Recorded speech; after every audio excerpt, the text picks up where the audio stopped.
Gjykata kushtetuese me shumë mundësi duhet të marrë një tjetër vendim të katërtin për këtë vit në lidhje me konstituimin e Kuvendit të Kosovës.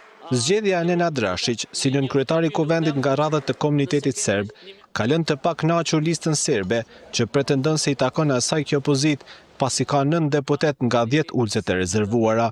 Lista serbe ka kërkuar që të ketë edhe pezullim të punës së Kuvendit, i cili duhet të mbledhet për të votuar qeverinë e re.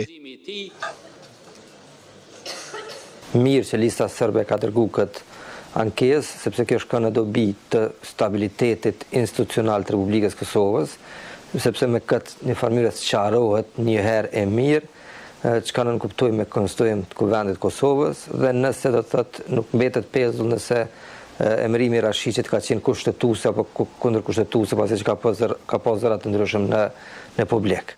Kuvendi është konsideruar i konstituar nga kryetari i Kuvendit pas zgjedhjes së Nenad Rashić, i cili u hodh në votim me kërkesën e Dimal Bashës.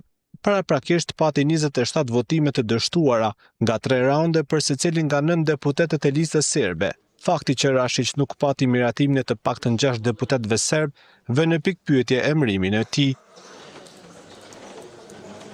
Gjykimi kushtetuese e lidh emërimin e nënkryetarit me propozimin që vjen nga shumica e deputetëve. Në rastin e zotit Rashić nuk ka propozim, do të thotë, nga shumica e deputetëve të komunitetit serb.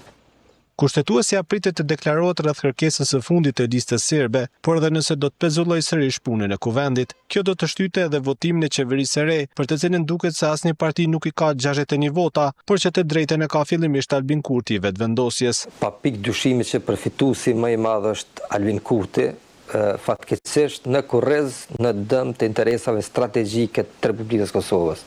E përsëris, kemi një qeveri në detyrë, e cila nuk njihet si legjitime nga Bashkimi Evropian, nga shtetet kryesore mike të Kosovës. Në kushtet aktuale, Kurti ka kohë deri të dielën që të propozojë kabinetin e ri qeveritar dhe të marrë 61 vota për votim. Ndryshe, kjo drejt mund t'i kalojë dikujt tjetër.